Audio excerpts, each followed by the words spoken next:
নমস্কার বন্ধুরা, আমি সঞ্চিতাস এসেন্স রেসিপিস ইউটিউব চ্যানেলে আপনাদের সবাইকে স্বাগত। একটা উৎসবের থালির আয়োজন করেছি, ভীষণ সুন্দর আর খুবই তাড়াতাড়ি তৈরি হয়ে যাবে। এই থালিটাতে আপনি অনেক কিছু একই সাথে পেয়ে যাবেন নানান রকমের আয়োজন। এখানে খুব কম নির্ঝঞ্ঝাটে খুব কম মেহনতে আপনি তৈরি করতে পারবেন খুব সুন্দর একটা থালি। এই উৎসবের থালিটা আপনি যে কোনো শুভ অনুষ্ঠান, যেমন জন্মদিন, অন্নপ্রাশনে তো আরও কিছু লাগবে অবশ্যই, তো এছাড়াও বিভিন্ন রকমের গেস্ট মেনু হিসাবে বা আপনার নিজের একটু খুব ভালো কিছু খেতে ইচ্ছা করছে, সেই রকমভাবে আপনি এটা তৈরি করতে পারেন। চলুন তাহলে তৈরি করে নিই। আমি প্রথমে একটু বড়ি ভেজে নিয়েছি, ডালের বড়িগুলো। এই তেলের মধ্যেই আমি একটু কলমি শাক ভাজবো।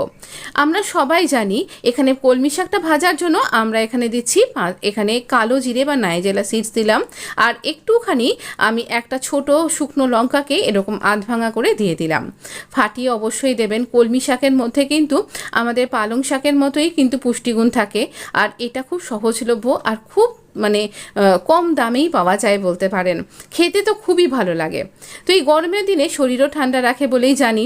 তো এবার নুন আর হলুদ দেবো যাতে এটা ভালো করে মজে যায় শাকটা। আমরা একটু ভালো করে নাড়াচাড়া করব, মিডিয়াম ফ্লেমে রান্নাটা তৈরি করছি। আর ভালো করে নাড়াচাড়া করতে করতেই দেখবেন শাক থেকে কখন জল বেরোতে শুরু করে দিয়েছে। তো এটার শাকটাকে ভালো করে নাড়াচাড়া করলেই দেখছেন তো আস্তে আস্তে দেখছেন তো আরও বেশি জুসি হয়ে যাচ্ছে। এই শাকটা না খেতে খুব ভালো লাগে, পালং শাকের মতোই, আর অনেকটা সবুজ জিনিস, আর খুব তাড়াতাড়ি এটা তৈরি হয়ে যায়। আর কোটা বাছারও বিশেষ একটা ঝামেলা নেই। তো জলের মধ্যে হয় বলে কোনো ধুলোমাটিও বিশেষ একটা লেগে থাকে না। তো এটা খাওয়াও কিন্তু শরীরের জন্য খুব উপকারী। আপনি গুগল মহারাজ থেকে জেনে নিতে পারেন।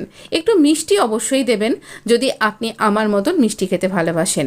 না হলে একটু উচ্ছে ভাজা দিয়েও এটা খেতে মন্দ লাগে না, তখন চিনিটা স্কিপ করবেন। মা সেভাবেও করতেন এক সময়। তো এই রকমভাবে আমরা এটাকে ভেজে নিচ্ছি। এইটা যখন বেশ শাকটা মজে এসছে, জলটাও বেশ একটু ড্রাই হতে শুরু করে দিয়েছে, সেই সময় বড়িগুলোকে হামানদিস্তা দিয়ে ভেঙে নিয়ে আমি এখানে দিয়ে দেব। কিন্তু তার সাথে আরও কিছু দিলে টেস্টটা আরও অনেকখানি বেড়ে যাবে। তাহলে এর সাথে আমরা আর কি দিতে পারি বলুন তো? এমন কিছু দেব যেটা আমাদের শরীরে এই গরমের দিনে উপকার লাগবে, আরাম দেবে শরীরকে ঠান্ডা রাখতে সাহায্য করবে। দিচ্ছি তাই মেলন সিডস। এটাকেও আপনি একটুখানি ভেঙে নিয়ে বা আধ ভাঙা করেও দিতে পারেন। দিলাম পপি সিডস, আর এটা তো আমরা শাক ভাজাতে দিয়েই থাকি। তো এটা দিয়েও একটু ভালো করে নাড়াচাড়া করে নেব, খেতে দারুণ হবে। শেষে বড়িটাও দিয়ে দেবো, একটু বড়ি সরিয়ে রেখেছি ওপর থেকে দিয়ে দেবো বলে। তো চলুন একটু বেরিয়ে আসি। হ্যাঁ, এখানে দেখুন, আপনাদের আগের ভিডিওতে বলেছিলাম না, ভিডিওর জন্য একটা কলা গাছই লাগিয়ে নিয়েছি। খাবার সার্ভ করবার সময় রোজ রোজ কলা পাতা আমি কোথা থেকে পাবো? আর এই একটা জিনিস দেখুন, ছোটোবেলায় কারা কারা এই গাছের সাথে খেলেছেন আমাকে একবার বলুন তো। অনেকে ছুঁইমুই বলেন, আমরা লজ্জাবতী লতা বলি। তো এটা খুব ভালো, বেশ মজা লাগে, তাই না? আর এই দেখুন, এইটুকুনি কলা গাছ, কিন্তু এরই একটা পাতা ছিঁড়ে নিতে হয়েছে আমাকে। কি আর করব, একে তো এই জন্যই লাগিয়েছি আমি, একটু রান্না টান্না করার জন্য। হ্যাঁ, কলা পাতা দিয়ে কি করব বলুন তো? না, শুধু সার্ভ করব না, একটু পাতুরি করব। ভালো করে ধুয়ে নিয়ে পাতাটাকে এরকম গ্যাসের ফ্লেমে একটুখানি সাবধান করে করবেন, হাতে চিমটি নিয়ে করবেন। আমি তো এমনিই পাতাটা নিয়ে করতে গিয়ে আমার বেশ গরম লাগছিল। একটুখানি জাস্ট সেঁকে নেব, রুটি সেঁকি না যেরকম আমরা, বা পাঁপড় সেঁকি, সাবধানে সেঁকবেন যেন পাতাটা পুড়ে না যায়। ওটা এবার একটু ঠান্ডা হোক। আরেকটা তরকারি করে নিই। সর্ষের তেল দিলাম কড়াইতে, 2 চামচ সর্ষের তেল দিয়ে এবার আমরা কিছু সবজি ভাজবো। তার আগে 5 ফোড়ন দেব। এখানে 5 ফোড়ন আপনি যদি যে কটা ফোড়ন হাতের কাছে পাচ্ছেন তাও দিতে পারেন, বা 5 ফোড়নে কী কী ফোড়ন থাকছে, মশলা থাকছে, সেগুলো আলাদা আলাদা করে কিনে নিয়ে মিশিয়ে নিতে পারেন। আমি না হয় সেটা আরেকদিন বলবো, বা আগে হয়তো বলেছি আপনাকে। তো এখানে আমরা শুক্তো করব, ভালো কথা। আর এখানে আমি দিলাম উচ্ছেগুলো এরকম লম্বা লম্বা করে কাট করে নিয়ে। আমরা শুক্তোতে কিন্তু এরকম লম্বা লম্বা করেই সবজি কাট করতে হয়, বেশি ভাজবেন না শুক্তোর উচ্ছেটাকে। এবার এই রকম বাঁকা বাঁকা করে পটল কেটে নিয়েছি। এই পটলগুলোকেও একটু আধ ভাজা করে নেব। পটলটা ভাজা হোক, একটা গল্প বলি। ঠাকুমা বলতেন নববর্ষের দিন একটু সব রকম ভালো ভালো খাবার খেতে হয়। শাশুড়ি মাও কিন্তু সেই কথাটার সমর্থন জানিয়েছেন, যত ভালো ভালো খাবার সব নববর্ষের দিন খাবে, কিন্তু মনে করে খাবে। একটু আলুও দিলাম। তো এবার নববর্ষের দিন ঠাকুমা অবশ্যই বলতেন শাক ভাজা, একটু শুক্তো আর একটু পায়েস আর মাছ যেন অবশ্যই পাতে থাকে, সেই জন্যই এই আয়োজনটা। হ্যাঁ, এটা আমি নববর্ষের তৈরি করেছিলাম বাড়ির সকলের জন্য। আমার শরীরটা খারাপ ছিল, তাই তড়িঘড়ি করে ভিডিওটা এডিট করে দিয়ে উঠতে পারিনি। আজকে দিচ্ছি। আপনি যে কোনো উৎসবে যেদিনকেই আপনার ইচ্ছা করছে সেদিনটাই আপনার কাছে উৎসবের দিন, সেই দিনকে তৈরি করতে পারেন।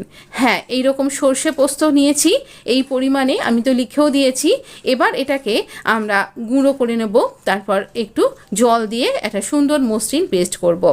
ডাঁটাগুলো সজনে ডাঁটা এই সময় খাওয়া শরীরের জন্য খুব উপকারী। সজনে ডাঁটা দিলাম, আর একটু মূলো পাওয়া গেছিলো, মূলোটাও দিয়ে দিলাম। একটু নুন দিয়ে দিচ্ছি, সবজিগুলো ভালো মজবে। মূলো আনতে দিয়েছি বলে সে মহারাজের তো কি কথা, এই সময় কি মূলো পাওয়া যায়? এটা কি মূলোর সময়? যত বলছি পাওয়া যায় পাওয়া যায়, তারপর সেই নিজে এসে নিয়ে এসে বলছে যে হ্যাঁ এই তো পাওয়া গেল, দেখলাম তো, এরকম আর কি। যাই হোক, তো আমরাও যেমন অনেক রান্না ভুলে যাই, তারাও হয়তো বাজার করতে গিয়ে অনেক কিছুই ভুলে যায় কোন সময় কোনটা পাওয়া যায়। একটুখানি নুন দিলাম, চিনি দিলাম, একটু মিষ্টি মিষ্টি শুক্তো হবে এটা। এবার ভালো করে একটু কষিয়ে নেবার পর আমরা জল ঢেলে দেব। যতটা ঝোল আপনি খেতে চাইছেন ততটাই দেবেন। না, আজকে না আর দুধ দিলাম না, আগের দিন একটা দুধ শুক্তোর রেসিপি আমি শেয়ার করেছিলাম। আপনি ইচ্ছা করলে এখানে দুধ দিতে পারেন, কিন্তু পাতলা করে দেবেন।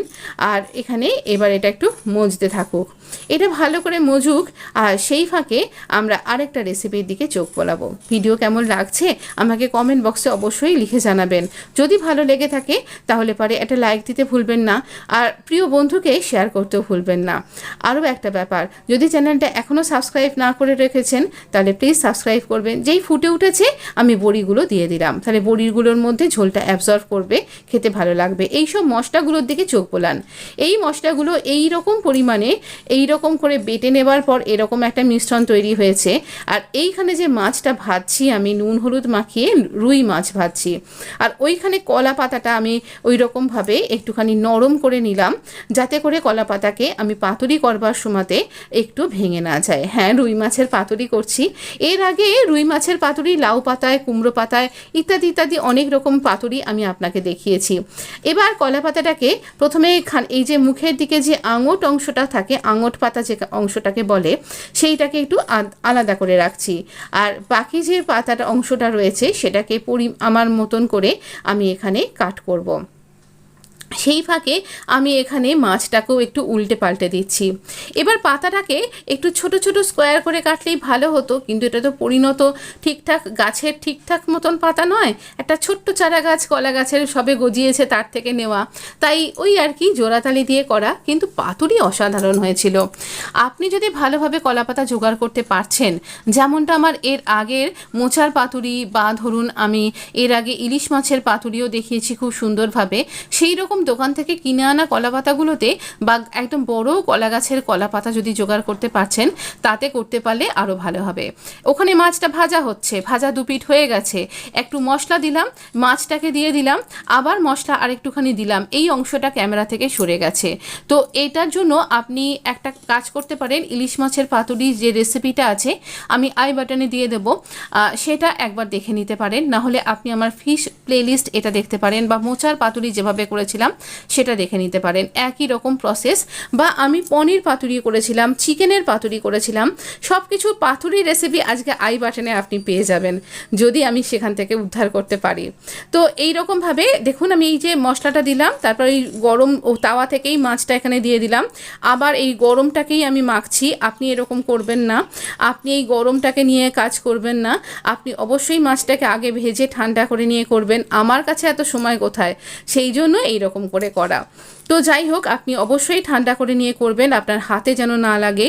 আমাদের করতে করতে হাতটা অভ্যেস হয়ে গেছে, সেই জন্য এরকম মানে সবসময়তেই এই সমস্ত থালিগুলো হাজব্যান্ডের অফিসের সময়তেই তৈরি হয়।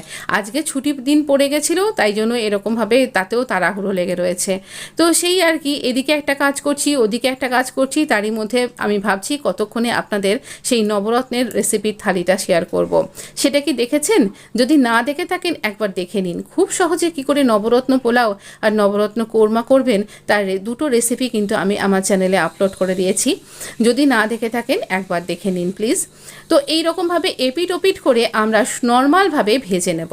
ফ্লেমটা মিডিয়াম থাকবে আর একবার উল্টে নিয়ে এরকম চাপা দিয়ে দেব। এবার চলুন ওদিকটা হয়ে গেছে, আমি ঠান্ডা করতে দিয়েছি। আর এখানে এবার সার্ভ করছি শুক্তো। ভীষণ নির্ঝঞ্ঝাট একটা থালি রেসিপি। ঠাকুমা যা যা কিছু করতে বলেছিলেন আমি সেই রকমই করবার চেষ্টা করেছি।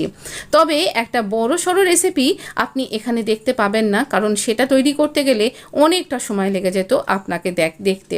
সেটা এর ঠিক পরের ভিডিওতে আপনি দেখতে পাবেন। কথা দিলাম, কথা কিন্তু আমি রাখবো। তো যদি কোনো রকম গন্ডগোল না হয়, নেটওয়ার্ক ফেলিওর না হয়, তাহলে অবশ্যই আপনি আজকেই দুটো রেসিপি দেখতে পেয়ে যাবেন। এই যে সরিয়ে রাখা বড়িগুলো ওপর থেকে আপনার জন্য সাজিয়ে দিলাম।